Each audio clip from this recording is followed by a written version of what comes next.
يا صباح الخير وصباح النور وصباح الأجواء الممطرة الرائعة.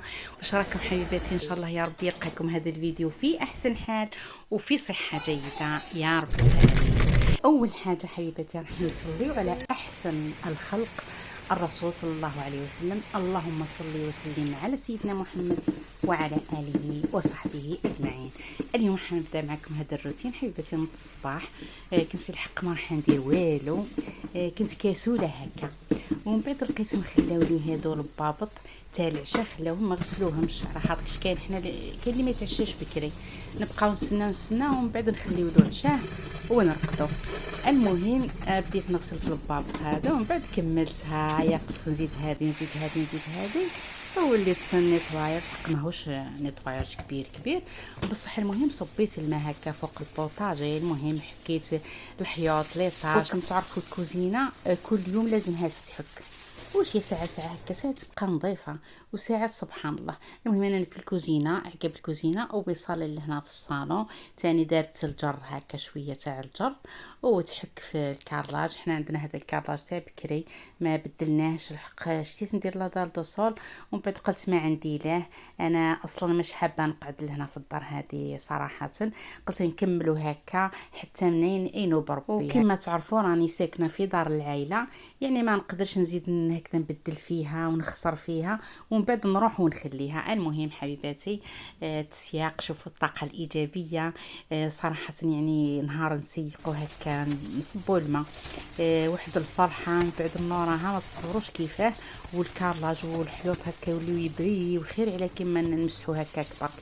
فرق بين كتصبي الماء وكما تصبيش. وكاينين هكا اللي يشتيو يخدموا بالشايح هكا يديروا غير الجر برك ويمسحوا.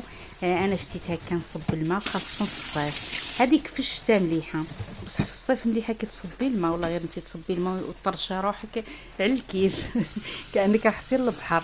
المهم اللي راحوا يتبحروا نقول لكم بصحتكم البحر، اللي قاعدين في الدار دوك نقول لكم ما تقلقوا ما والو. الكليماتيزور كاين، كل شيء كاين. الفريجيدير مش كيما بكري، بكري صح لازم يعوموا ولازم هكا يتبردوا، بقى كل شيء تحتاجي الماء بارد راح تشربي من الفريجيدير. شيلتي شعلي كليماتيزور. وساعات والله نقول لك غير في الدار خير، كتقعدي في الدار خير هكا الكالم. انتي كي تبردي خير من السخاخن هذيك تاع البحر.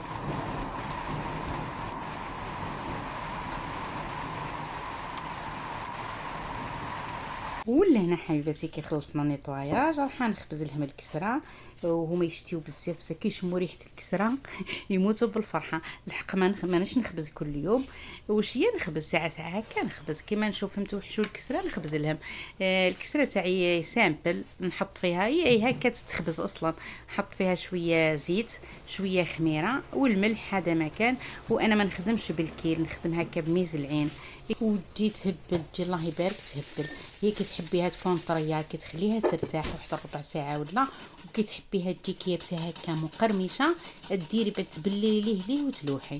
المهم هذه هي اللي هنا. واش راح ندير لهم الغداء؟ راح ندير الجواز، الكسره والجواز هذا، وهذه هي الاكل اللي تربينا عليها كامل الجزائريين اللي راهم معايا لهنا من الجيل الذهبي. كتبوا لي في لي كومونتير واش اللي كنتو الغداء واش هي او العشاء واش هي. احنا الاغلبيه الغداء الكسره والجواز، وثاني الكسره واللبن، والعشاء النعمه اللي هي البربوشه، والجزائريين كاملين يعرفوها. المهم بكري هذه هي لا نظام الطيبات لا ريجيم لا والو، هكا ناكلو بالنيه.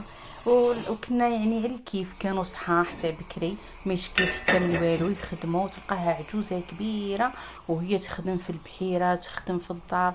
المهم كانوا يخدموا ومش كما ذاك الجيل هذا راه ياكل كل شيء، وتلقاه هكا شويه تلقاه طايحه روحه روحه ما يقدرش يهزها. المهم لهنا عجنت الكسره عاودتها عجنتها مليح مليح.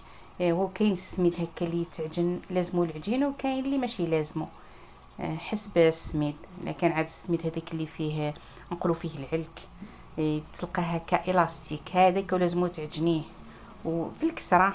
وإلا كان عاد هذاك اللي يجي هكا مدقدق، المهم ما فيهش العلك هذا ما تعجنيهش بزاف. كيما انا هذه هذا الدقيق على كيف الكسره على كيف تجي رايعه وطيب ليه وكاين تاني السميد الكسره ما تحبش طيب، نجيب معاها قداه وباه طيب الخبزه الوحده ما تجي طيب بالدرع.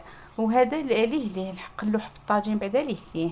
وكما قلت لكم انا في الصيف هكا نخبز، نحط الطاجين هذا تاع الحديد فوق الكويزينيير وندير قريصات هكا صغيرين، باه بالسخانه بزاف في الكوزينه وكلشي، كون نشعل الطابونه نموتو بالسخانه. المهم وانا نهضرطق على هذوك البنسه اللي عندهم لا طونسيون ولا ما يقدروش على السخانه بزاف، كاين اللي عندهم الحساسيه في الجلد ما يقدروش على السخانه، نقول لكم هذه الطريقه مليحه عمليه على الكيف وما تحسيش بالسخانه، خلاص تلقى روحك خلصتي. وتاني انا ما نشتيش نخبز هذيك كميه كبيره ونديرها في الكونجيلاتور، حق انا كونطر اللي تخبز هكاك. وعلى بها كاين وحيد طلعت لهم لا طونسيون غير في سبت انهم خبزوا بزاف، يخبزي كيما يسخفوا على الكسره خبزي 2 قريصات 3 هكا ونحي عليك، منها ياكلوها جديده، منها نتيا ما تعياش تقعدي قدام الطابونه قداه 2 سوايع ولا انت طيبي. اللي وصلت معايا حبيبتي لهنا نقول لك ما تنساش الاشتراك في القناه وتفعيل زر الجرس هكا باه يوصلك كل جديد، وثاني التعليقات تاعكم ما تحرمونيش من تعليقاتكم الرائعه والجميله اللي دائما تفرحني وتطلع لي المورال. ان شاء الله حبيباتي نكون طليت عليكم بالصحه بالهنا بالسعاده بالنشاط بالحيويه بكل ما هو جميل. ان شاء الله يا حبيباتي اللي مكتئبه وتنوض وتضحك معايا هكا وتبتسم وتنحي من بالها، على خاطرك شي حاجه ما تستاهل في الدنيا هذه انك تحزني على جالها، وعلى خاطرك الحياه راهي يوم واحد برك، عندك يوم واحد تعيشيه اللي هو هذا اليوم، ما كانش البارح فات خلاص بقى ولا من الماضي ما تفكرش فيه، واللي جاي راهو مستقبل ما على بالناش واش جاي، قادره انت تفكري في حاجه مش مليحه وغدوه تجيك حاجه مليحه، على هذه ما لازمش تفكري فيه ولا تحزني على جالو. هكا حبيباتي عيشي النهار تاع اليوم، عيشيه كما لازم، من الصباح نوضي بالابتسامه، نحي من بالك كل شيء، نحي من بالك الناس، نحي من بالك الافكار السلبيه. رايحه نهضر على الافكار السلبيه اللي ما تحبش تروح من الراس، يعني انتي تحاولي تنساي عليها وهي زيد تجي لراسك، هذه حاجه ما تنحيها الا كان ذكرتي ربي، التسبيح الاستغفار الشهادتان. وتاني دائما شغلوا سوره البقره في المنزل، على خاطر كما على بالنا عندها فوائد كبيره. اكيد حبيباتي كي تشغلوا القران والله اللي قادره تقرا من المصحف اكيد راح تنحالها الافكار السلبيه، وبربي ان شاء الله وتولي لها الطمأنينة هكا وتولي فرحانه وزاهيه وتعيش حياتها. المهم حبيباتي واش نقول لكم، هاي الكسره كيفاه جات تقرمش رائعه وخاصها غير البن برك. المهم بعد ما خبزت ودرت لهم الغداء مشينا رحنا لواد العثمانيه. واد العثمانيه يبيعوا واحد الكاطو هايل، هو صاب لي سامبل هكا اللي تعود مزروبه والله كي جايينها ضياف والله كانش ما عندها هكا تقدر تجي تشريه، والسومه تاعو مليحه يعني على الكيف، السومه ماهيش غاليه. ومن بعد من وراها رحنا للدوار تاع بابا اللي هي قريه الجده، رحنا لتما لقيناهم داروا شخشوخه وتغدينا لتما، وشي تغدينا العشيه خلاص تقريبا بالك 3 والله باه تغدينا. المهم ما تغديناش بكري، انا ما كليتش في الدار، كنت كما قلت لكم كما خلصت بعد الغداء مشيت ما تغدينا ما والو حتى تغديت لتما. ونشوفوا لهنا الدوار كيفاه باهي، هذا هو الدوار اللي تربيت فيه هنايا، وشوفوا يعني واحد الجمال ما شاء الله تبارك الرحمن. شوف ثاني لقيتهم داروا السفنج التاي. المهم كما تعرفوا الاجواء تاع الدوار كامل تشتيوها، وانا تاني نموت على الاجواء تاع الدوار، كون صيب ما نجيش نروح سواء صيف ولا شتاء. ونزيد نقول لكم باللي باش الشمس راهي مليحه للجسم. وشوفوا الدجاجه تاع التريسيتي كيفاه طايحه روحها باسكو ما تخرجش وما تحركش، وهذاك الدجاج عرب تلقاه هكا ناشط والعظم تاعو صحيح باسكو يخرج يجري. وثاني الشمس تقيسو، خاطر الشمس راهي مفيده بزاف العظم تاعنا، وكم كامل على بالكم بقى بكل مثقفين بكل كاش اللي ما على بالهاش باللي باه الشمس فيها فيتامين دي ومليح العظم سواء للكبار ولا للصغار. المهم شوفوا الديكور تاع الريف القفيفه هذه تاع بكري كانوا يقضيو فيها الله يبارك.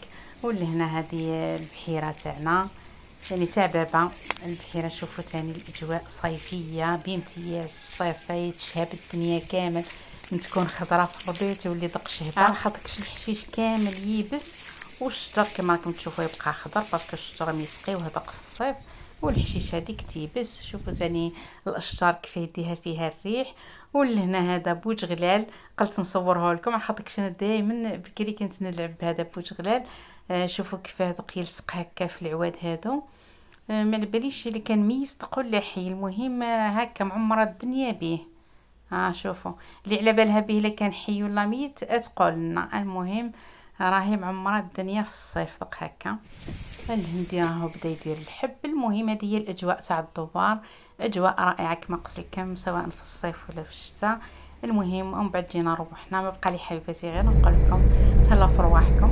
الى اللقاء في فيديو قادم ان شاء الله.